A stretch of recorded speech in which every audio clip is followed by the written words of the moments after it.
രാഹുൽ ഈശ്വർ നമ്മളോടൊപ്പം തത്സമയം ചേർന്നുണ്ട്. ശ്രീ രാഹുൽ ഈശ്വർ, ശരിയാണ്, കേരളത്തിന് ലോകത്തിന് മുന്നിൽ വെക്കാനുള്ള ഏറ്റവും പ്രധാനപ്പെട്ട പേരുകളിലൊന്നാണ് ശബരിമല. അതിൻ്റെ പേരിൽ അയ്യപ്പ ഭക്തരെ ഒന്നിച്ചു കൊണ്ടുവരുന്ന ഒരു സംഗമം എന്നൊക്കെ പറയുന്നത് നമ്മളെ സംബന്ധിച്ച് ഏറ്റവും സന്തോഷകരമായ കാര്യമാണ്. പക്ഷേ ശബരിമല ഇനിയിപ്പോൾ കേരളത്തിൽ നിന്നൊരു പരസ്യം നൽകിയിട്ടോ ഒരു സംഗമം സംഘടിപ്പിച്ചിട്ടോ ഒക്കെ വേണോ ലോകത്തിനറിയാൻ? ഈ സർക്കാരിൻ്റെ ഈ പുതിയ ഇങ്ങനെയൊരു പ്രഖ്യാപനത്തെ, ഈ ആഗോള അയ്യപ്പ സംഗമം എന്ന പ്രഖ്യാപനത്തെ എങ്ങനെയാണ് താങ്കൾ കാണുന്നത്? ആഗോള അയ്യപ്പ സംഗമം വളരെ സ്വാഗതാർഹമാണ്. കക്ഷി രാഷ്ട്രീയ ഭേദമന്യേ ഇത്തരം കാര്യങ്ങളെ നമ്മൾ കാണണം. സ്വാമി അയ്യപ്പന്റെ സന്ദേശം ഞങ്ങൾ വിളിക്കുന്നത്, അല്ലെങ്കിൽ വിശ്വാസികൾ പൊതുവെ വിളിക്കുന്നത്, കലിയുഗ വരദനാണ്. നമ്മുടെ മലയാളികൾ മനസ്സിലാക്കേണ്ടത്, ഒരുപക്ഷെ കേരളത്തിൽ ജനിച്ച ഏക ദൈവമാണ് അയ്യപ്പൻ. അങ്ങനെ ഒരുപാട് പ്രത്യേകതയുള്ള ഒരു ചരിത്ര പുരുഷനും ഈശ്വരാവതാരവും ഒക്കെയാണ് സ്വാമി അയ്യപ്പൻ അഥവാ മണികണ്ഠൻ.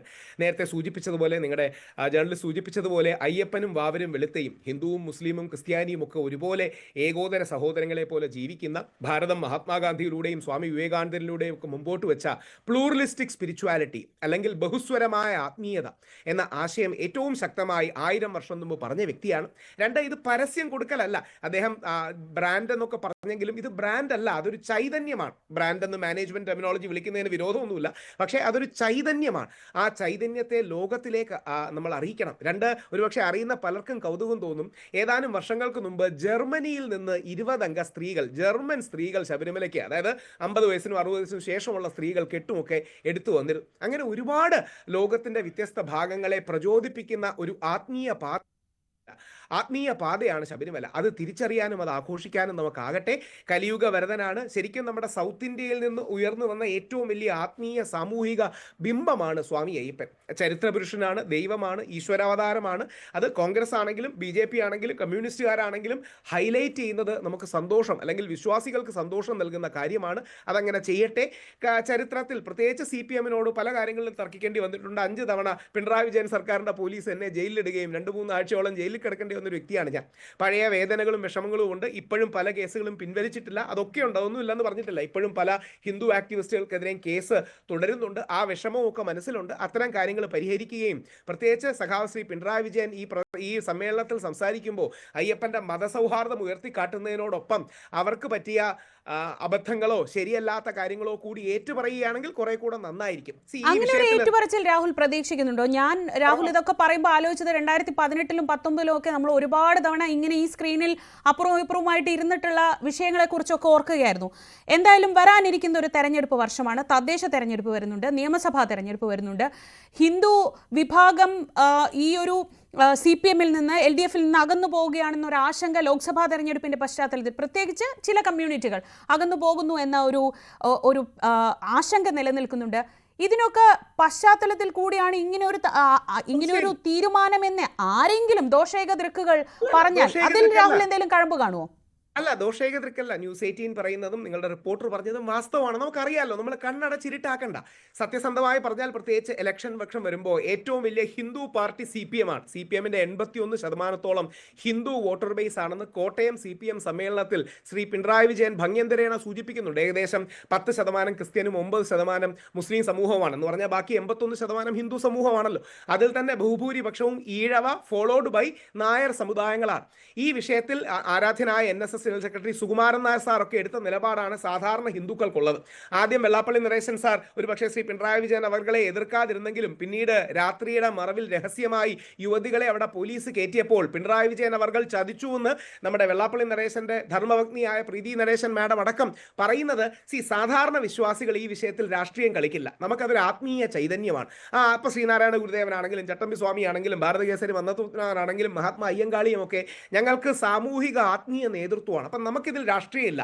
ഇതിനെ ആര് പോസിറ്റീവ്ലി ഹൈലൈറ്റ് ചെയ്താലും അതിനെ സ്വാഗതം ചെയ്യുന്നവരാണ് നമ്മൾ എല്ലാവരും. അപ്പൊ CPM-ന്റെ ഭാഗത്തൊന്നും മുറിവുകൾ ഉണ്ടായിട്ടുണ്ട് ഇല്ലെന്നൊന്നും പറഞ്ഞിട്ട് കാര്യമില്ല. ഇങ്ങനെ ഒരു നീക്കം മതിയാമോ? ഇപ്പം എപ്പോഴും പറയാറുണ്ട്, പ്രത്യേകിച്ച് തെരഞ്ഞെടുപ്പൊക്കെ വരുന്ന സമയത്ത് ഈ സാമുദായിക നേതാക്കളൊക്കെ പറയുന്നത് ഈ ശബരിമല സ്ത്രീ പ്രവേശനവും അതേ തുടർന്നുണ്ടായ സ്ത്രീ പ്രവേശന വിധിയും അതേ തുടർന്നുണ്ടായ സംഭവ വികാസങ്ങളും ഹിന്ദു സമൂഹത്തിലാകെ വലിയ മുറിവുകൾ ഉണ്ടാക്കിയിട്ടുണ്ട് എന്നാണ് എപ്പോഴും പറയാറുള്ളത്. അങ്ങനെ ഉണ്ടാക്കിയ മുറിവുകളെയൊക്കെ പരിഹരിക്കാൻ ഈ ഒരു നീക്കത്തിലൂടെ കഴിയും എന്ന് രാഹുൽ പ്രതീക്ഷിക്കുന്നുണ്ടോ? ഞാൻ തുറന്നു പറയുന്നതുകൊണ്ട് ആരെയും വേദനിപ്പിക്കാനോ മോശമാക്കാനോ പ്രശ്നം ഉണ്ടാക്കാനോ അല്ല. CPM-ൽ ഞങ്ങൾ അന്ന് ഒരുപാട് CPM നേതാക്കളോട് സംസാരിച്ചു. ശ്രീ പിണറായി വിജയൻ സഖാവിന്റെ ഒറ്റയാളുടെ പിടിവാശിയാണ് ഈ വിഷയത്തിൽ ഇങ്ങനെ ആക്കിയത്. ശ്രീ കോടിയേരി ബാലകൃഷ്ണൻ സഖാവ് അടക്കം ബാക്കി ഒരുപാട് പേർ ഈ വിഷയത്തിൽ വിശ്വാസികളുടെ സെന്റിമെന്റ്സ് നോക്കണമെന്ന് അഭിപ്രായമുള്ള ഒരാളായിരുന്നു. അവർ ശക്തമായ പ്രസ്താവനകൾ ഇറക്കിയെങ്കിലും CPM-ന്റെ മുതിർന്ന നേതാവായ ശ്രീ പത്മകുമാർ സാർ വളരെയധികം ഞങ്ങളടക്കമുള്ളവരെ സഹായിച്ചിട്ടുണ്ട് ഈ വിഷയത്തിൽ. പറയുന്നതിന് എനിക്ക് ഒരു മടിയില്ല, കാര്യം ഇനി അത് പറയാമല്ലോ. അന്നത്തെ കോൺഗ്രസും BJP-യും CPM-ഉം പ്രത്യേകിച്ച് CPM-ന്റെ പത്തനംതിട്ടയിലുള്ള ഒരുപാട് പേർ സപ്പോർട്ട് ചെയ്തിട്ടുണ്ട്. ശ്രീ പിണറായി വിജയൻ സ്വന്തമായി നവോത്ഥാന നായകനായിട്ടുള്ളൊരു മേലങ്ക് അണിയാൻ വേണ്ടി അദ്ദേഹത്തിന്റെ മാത്രം നിർബന്ധത്തിലാണ് ഈ രീതിയിലുള്ള പിടിവാശി നടത്തിയത്. ഇപ്പൊ അദ്ദേഹത്തിന് തെറ്റാന്ന് മനസ്സിലായി കാണും എന്നാണ് എന്റെ വിശ്വാസം. കാര്യം ഇപ്പൊ CPM-ന്റെ ആൾക്കാർ പോലും നിലപാട് മാറ്റി. സുധാകരൻ സാർ അടക്കമുള്ള മുൻ ദേവസ്വം മന്ത്രിമാർ നിലപാട് മാറ്റി. അത് സ്വാഗതാർഹമാണ്. പത്മകുമാർ സാറൊക്കെ ആദ്യമേ നമ്മളെ സപ്പോർട്ട് ചെയ്യുമായിരുന്നു. അദ്ദേഹമൊക്കെ കരഞ്ഞിട്ടുണ്ട്. അതായത് വെർച്വലി നമ്മുടെ ഈ വിധിയിൽ വന്നപ്പോൾ നിസ്സഹായനായി നിന്ന് കണ്ണീർ പൊഴിച്ചിട്ടുള്ളതാണ് CPM-ന്റെ മുതിർന്ന അംഗമായ പത്മകുമാർ സാർ അടക്കമുള്ളവർ. അപ്പൊ ഈ വിഷയത്തിൽ ശ്രീ പിണറായി വിജയൻ അവർ അതൊന്ന് ഏറ്റു പറഞ്ഞിരുന്നെങ്കിൽ, അതായത് ആ കാലത്ത് ചില ധൃതികൾ ഞങ്ങൾ കാണിച്ചു, അനാവശ്യമായ തിടുക്കം കാണിച്ചു, വിധി വേണ്ട രീതിയിൽ മനസ്സിലാക്കിയില്ല തുടങ്ങിയ കാര്യങ്ങൾ ഏറ്റു പറയുകയാണെങ്കിൽ അതൊരു മുറിവിൽ മരുന്ന് പുരട്ടലായിരിക്കും. അതല്ലാതെ ഇത്തരം കാര്യങ്ങൾ ചെയ്തുകൊണ്ട് ആൾക്കാർക്ക് അറിയാമല്ലോ, കാണാമല്ലോ. എന്തിന് ആരാധനായ സുകുമാരൻ നായർ സാർ കേന്ദ്രത്തിലെ BJP-ക്കെതിരെ വരെ ശക്തമായി സർവീസിൽ എഴുതിയിട്ടുണ്ടായിരുന്നു, അധികാരം ഉള്ളപ്പോൾ ഇത്തരം നിയമമൊന്നും ഉണ്ടാക്കിയില്ലെങ്കിൽ പിന്നെ എപ്പോഴാണ് നിങ്ങൾ ഉണ്ടാക്കുക? ഈ വിഷയത്തിൽ നമുക്ക് ആർക്ക് രാഷ്ട്രീയമില്ല. അത് BJP-യിലെ കുമ്മനം രാജശേഖരൻ ചേട്ടനുമില്ല. അതായത് നമ്മുടെ പ്രേമേന്ദ്രൻ സാർ, കൊല്ലം MP പ്രേമേന്ദ്രൻ സാർ അവിടെ കേന്ദ്രത്തിൽ ലോക്സഭയിൽ ഒരു കാര്യം അവതരിപ്പിക്കാൻ ശ്രമിച്ചപ്പോൾ BJP-കാരല്ലേ എതിർത്തു. കാര്യം ഇദ്ദേഹം ക്രെഡിറ്റ് കൊണ്ടുപോകുന്നു വിചാരിച്ചു. കുമ്മനം ചേട്ടൻ പറഞ്ഞത് പ്രേമേന്ദ്രനെങ്കിൽ പ്രേമേന്ദ്രൻ ആരവതരിപ്പിച്ചാലും കുഴപ്പമില്ല, നമുക്ക് റിസൾട്ട് വന്നാൽ മതിയായിരുന്നു. അപ്പം ഞങ്ങൾക്ക് ആർക്കും ഈ വിഷയത്തിൽ രാഷ്ട്രീയമില്ല. CPM മനസ്സിലാക്കേണ്ടത് കേരളത്തിലെ ഏറ്റവും വലിയ ബഹുജന പ്രസ്ഥാനമാണ് CPM. ഞാൻ ഇടതുപക്ഷത്തിനോട് എതിർ നിൽക്കുന്ന ആളാണ്. അവരോട് തല്ലുകൂടി നിൽക്കാൻ അവിടെ ആർക്കും താല്പര്യമില്ല. പക്ഷേ ഈ വിഷയത്തിൽ ഉണ്ടാക്കിയ വേദന, വിഷമം, ഒരു കാര്യം കൂടെ, ആയിരക്കണക്കിന് ആൾക്കാരുടെ കേസ് ഇന്നും പിൻവലിച്ചിട്ടില്ല. ഞാൻ അടക്കമുള്ളവരുടെ കേസ് ഇന്നും പിൻവലിച്ചിട്ടില്ല എന്ന് മറക്കരുത്. കഴിഞ്ഞ ഇലക്ഷൻ വരുമ്പം കേസ് പിൻവലിക്കാമെന്ന് പറച്ചിലേ ഉള്ളായിരുന്നു. ഇതുവരെ അയ്യപ്പ ഭക്തർക്കെതിരെ എടുത്ത കേസുകൾ പിൻവലിച്ചിട്ടില്ല. ഞങ്ങളടക്കം കോടതിയിൽ ഇപ്പോഴും ഫൈറ്റ് ചെയ്യുകയാണ്. അപ്പോൾ അത്തരം കാര്യങ്ങളും കൂടെ ശ്രദ്ധിക്കണം. പൗരത്വ പ്രക്ഷോഭവും ശബരിമല പ്രക്ഷോഭവും കൂടെ കൂട്ടിച്ചേർത്ത് മുസ്ലിങ്ങൾക്കും ഹിന്ദുക്കൾക്കും എതിരായ കേസുകൾ പിൻവലിക്കുമെന്ന് CPM പറഞ്ഞെങ്കിലും ഞങ്ങൾക്കെതിരെയുള്ള കേസുകളൊന്നും ഇൻഇഫക്റ്റ് പിൻവലിച്ചിട്ടില്ല. അപ്പൊ ഇത്തരം വിഷയങ്ങളും കൂടെ നോക്കണം. ഇത് കണ്ണിൽ പൊടിയിടരാവരുത്. വാസവൻ സാറിനെയൊക്കെ വലിയ വിശ്വാസമാണ്. വാസവൻ സാർ പിണറായി വിജയൻ സഖാവിന്റെ നിലപാടാണ് ഈ കാര്യത്തിൽ പ്രസക്തം.